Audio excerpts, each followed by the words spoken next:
Un autre dossier sur lequel vous travaillez beaucoup, évidemment, c'est l'Ukraine. Finalement, pourquoi la communauté internationale paraît tellement désarmée face à la situation? Et en quoi Poutine, ou en tout cas en quoi cette politique pourrait nous menacer, nous, en Europe? Pourquoi la communauté internationale est tellement désarmée? Je crois parce qu'elle ne comprend pas le film. Elle ne comprend pas de quoi il s'agit. Et ce dont il s'agit, pour le comprendre, il faut prendre le temps de lire Poutine et les idéologues qui entourent Poutine, notamment Alexandre Douguine. Le vrai projet poutinien, pour des tas de raisons, revanche par rapport à ce qui s'est passé, sa fameuse phrase sur la plus grande catastrophe géopolitique du XXe siècle, qui est la fin de l'Union soviétique. Il veut casser l'Union européenne. Ce n'est pas seulement l'Ukraine, ce n'est pas seulement les pays baltes, ce n'est pas seulement la Pologne, c'est l'Union européenne comme telle qui est pour lui la bête à abattre et à laquelle il oppose un autre projet qu'il appelle l'Eurasie. Je ne vais pas détailler, mais qu'une autre conception de l'Europe fondée alors sur tout autre principe, le culte de la force, la méfiance vis-à-vis de la démocratie, le refus de la liberté, l'idée que l'humanité moderne occidentale serait dévirilisée, féminisée et qu'il faudrait remédier à tout ça. Ça, c'est l'Eurasie de M. Douguine et de M. Poutine.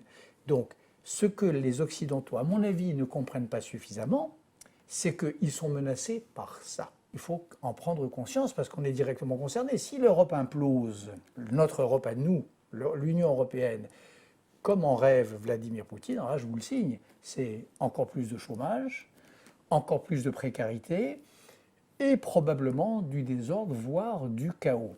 D'ailleurs, il y a un petit détail qui ne trompe pas, c'est que qui sont les alliés de Poutine en Europe, sur qui il compte, qui sont ses adorateurs? C'est comme par hasard tous les partis d'extrême droite. La France vend des Mistral à Poutine. Oui. Le vrai problème, c'est le problème des ouvriers de Saint-Nazaire dont il serait un peu saumâtre qu'ils payent l'édition. Donc il faudrait trouver des acheteurs plus honorables pour les Mistral, mais il y en a un. Il y en a deux d'acheteurs. D'abord, il y a l'Ukraine. Quel beau geste ce serait si les bateaux étaient vendus à l'Ukraine, moyennant à l'aide. Oui, à l'aide. Non, les deux à venir. Même le Vladivostok n'a pas encore été livré. Le signe fort, ce serait que celui-là soit livré à l'Ukraine au prix d'un crédit de longue durée qui pourrait être octroyé par l'Union européenne. L'Union européenne prétend qu'elle veut aider l'Ukraine et qu'elle veut arrêter Poutine. Mais voilà un moyen très simple. Elle prête à l'Ukraine de quoi acheter ce fameux Mistral. Puis la deuxième manière, ce serait que l'Union européenne elle-même se substitue à la Russie pour l'achat de ces Mistral. Ça fait 40 ans qu'on parle d'une défense commune européenne et on n'arrive pas à produire le début du commencement d'une idée pour que cette défense européenne prenne corps. Ben voilà le début du commencement d'une idée, les Mistral français.